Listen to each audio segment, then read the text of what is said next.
Now, whilst your hands are over your face, move them so they just gently place onto your forehead. Now, with face yoga, some muscles really need to be relaxed because we overuse them with expressions or we hold a lot of tension in them. And there's other muscles which really need to be lifted and firmed and exercised. The frontalis muscle we're working with here is one of those muscles we tend to overuse. So the more we can relax it, the better. So just feeling that muscle relax as you hold here. Then I want you to focus on a point in front of you and just widen your eyes as much as you can here. Really feel that ring muscle around each eye, the orbicularis oculi muscle, just gently engaging, really good for strengthening and toning that muscle, whilst you encourage your frontalis muscle, the big muscle on the forehead, to stay really still. Close the eyes for a moment. If you need to shake your arms for a moment, do that. Come back to your position, hands are here, reminding the forehead to stay still as you widen up your eyes. You're then just going to look up towards the ceiling and down towards the floor, and just keep that going up and down.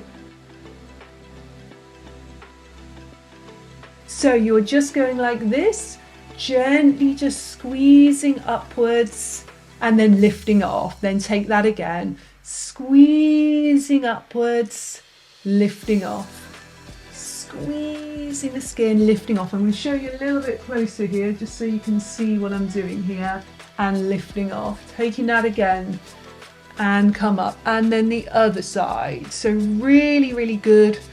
If your skin looks tired, feels tired, really helping to boost that blood circulation. And you can see straight away that pinkness coming into the skin there. Now you want to do this gently. You don't want to hurt the skin. You definitely don't want to be bruising the skin. You just want to do it gentle a touch than you probably intuitively feel. We often want to go really hard because we feel like that gives us results, but often gentle is all we need for that area. Then you're just going to take your knuckles and just wiggle underneath your cheekbones and lifting off, and taking that again, wiggling outwards and lifting off, and again and lifting off. Let's do 3 more of those. So we're going to use these 2 points here. We're going to go into here, and you're just going to press with as much pressure as feels comfortable for you. And I just want you to breathe as deeply as you can. Don't worry if you can't fully breathe here, because you will be able to breathe better when you lift off. But you still want the nostrils open, but you're just going in that little indentation there. So press in there now, close your eyes for a moment, and I'm going to chime the bells while you take 2 deep breaths.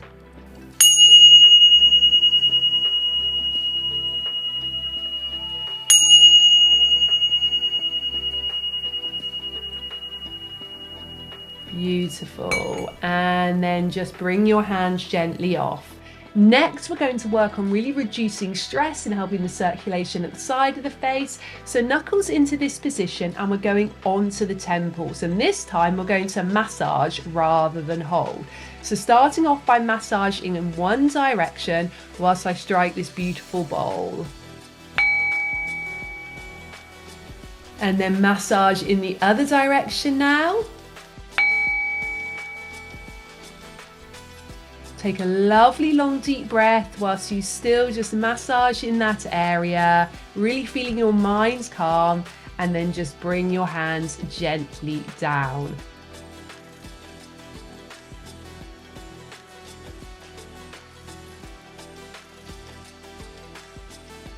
Reducing exposure to the sun. Now, it's estimated that 80 to 90% of the damage that's caused to our skin and of the aging that happens in our skin is because of sun damage. So what I tend to do is in the summer months, because I live in the UK, I tend to expose my legs and my arm for between 10 to 15 minutes to the sun without sun lotion on. This just allows me to get enough vitamin D into my body. I also take a vitamin D supplement. I use a vitamin D oral spray. I find that works really well for me. And actually my vitamin D levels are extremely high. I've just had a blood test recently. So my supplementation and my small amounts of sun exposure is really being good for that. Now it's important to also remember, if you live in the UK or if you live near the UK, then you can only really get your vitamin D from the sun between the months of April and October. The autumn and the winter, it's almost impossible to get the vitamin D from the sun. Now, I always wear an SPF on my face. I find that this is really, really key for helping my skin to stay healthy, to stay youthful, to reduce me getting things like sunspots, lines, and wrinkles in my skin.